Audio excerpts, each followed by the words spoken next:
Welcome back. Brett Moffitt still out in front. Sergio Pena runs second. Darrell Wallace Jr. third. Eddie McDonald in fourth. Brett Moffitt has opened up a little bit of a gap over the second place car right now of Sergio Pena. You see Corey LaJoie moves in on the 71 of Eddie McDonald. Corey running fifth right now.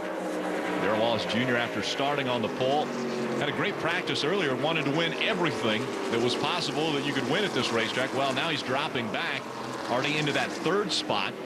Eddie McDonald challenged him earlier for that position, but now it looks like they've settled into these spots and are holding on to them.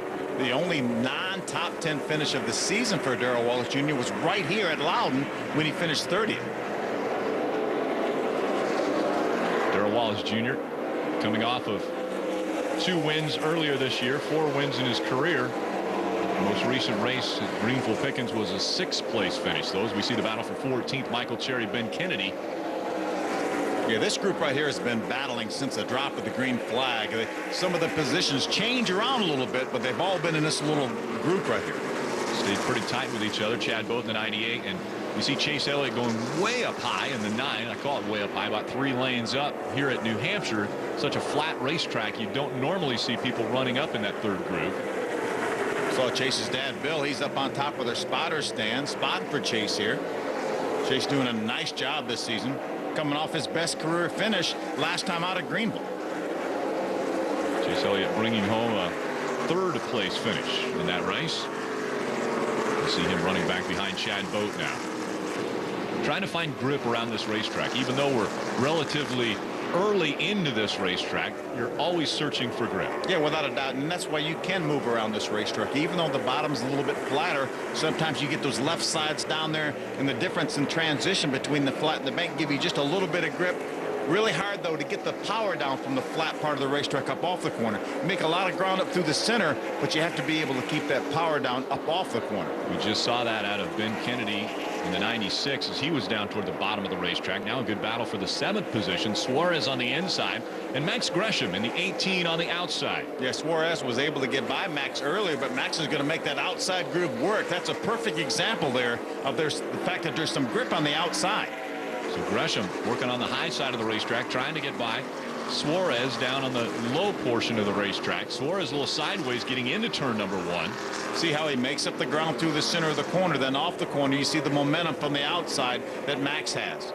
See the point lead. 65 points was the difference coming into this race for Max Gresham. He's got to keep Brett Moffitt in sight. Does not want to lose that huge lead that he's built up with just 2 races to go. And right now with Brett Moffitt leading the race there, he took over the lead, fairly early. If he could get this win and lead the most laps, that would be the full maximum 190 points. So Max needs to try to get some positions if he can. Trying to pick off some of the drivers in front of him. Again, just getting by the 16 of Daniel Suarez and setting his sights on the top 10. There's the 46 of Brandon Godovic running with the 14 of Dylan Presnell. That's a battle for the 10th spot. Dylan Presnell working his way up the racetrack as we see Brandon Godovic down on the bottom of the racetrack trying to get by. You can see a perfect illustration of the difference between the flat on the bottom and the little bit more banking. You can actually see under the center of the car the kind of the separation there. Now Brandon Godovic, a good run through 1 and 2, gets to the side of the 14 of Dylan Presnell, but not able to clear him and get by. Same situation, just hard to get even that into the racetrack, hard to get the power down when the racetrack's a little bit flatter down there. We've seen some of the drivers use these slower lap cars like Jeff Anton to use as a pick to get by, but that time Jeff Anton stayed on the bottom of the racetrack and both worked to the high side. There's Benny Gordon and the 2 of Ryan Gifford racing side by side. Ryan has a spot now as they enter the corner. Ryan Gifford just in front of Benny Gordon as they work their way down the back stretch. Benny had a top 5 run here earlier this year. At Loud, he finished 5th. That's his best finish of the season. These 2 running 12th and 13th now. We'll work our way back. You see still the 4 cars we talked about earlier. Michael Cherry, Ben Kennedy, then there's Chad Boat and Chase Elliott. Those 2 racing for position. Chase Elliott moved to the inside now as he's running in the 17th spot just in front of Chad Boat. Boat going to the high side trying to get that grip once again. Look at the momentum though that Chad Boat gets up off the corner there from a little bit higher banking. Chase had a good run through the center, pulled dead even with him, and Chad was able to open up and beat him by 2 or 3 car lengths down the back straightaway. Now they both run that higher line through 3 and 4. Still chasing after Michael Cherry and Ben Kennedy.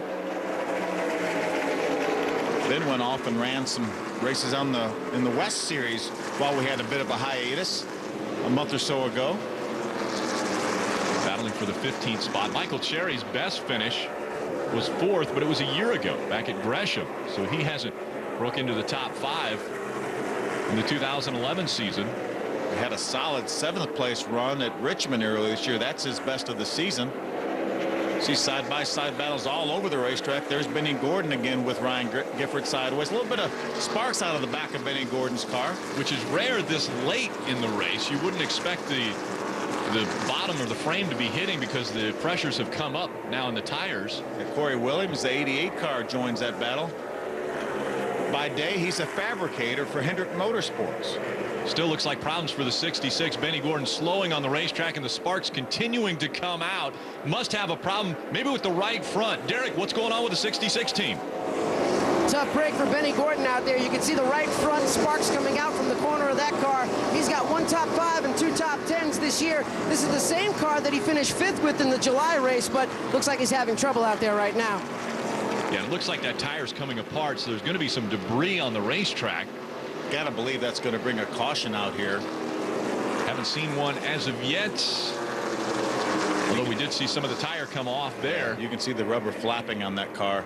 See some of it rolling across the racetrack to the outside. We stayed green.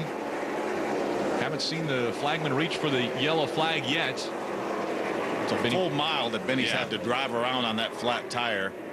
A long way for Benny Gordon to get back onto pit road. Little bump there out of the 07 of Corey LaJoie trying to get by Eddie McDonald in the 71.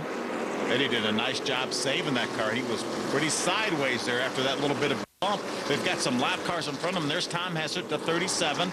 Andrew Smith up there. Oh, the caution is out now for that debris from Benny Gordon's tire. So the caution comes out. Phil, they're in their window. Will we see a lot of guys come down pit road? That's what the gamble's going to be. Now, they know that they can make it from here the rest of the way, but they know the weather is threatening. Do they want to stop now, or do they want to hold out here? Normally everyone follows the leader of the race onto pit road. We'll see if Brett Moffitt makes the hard left turn.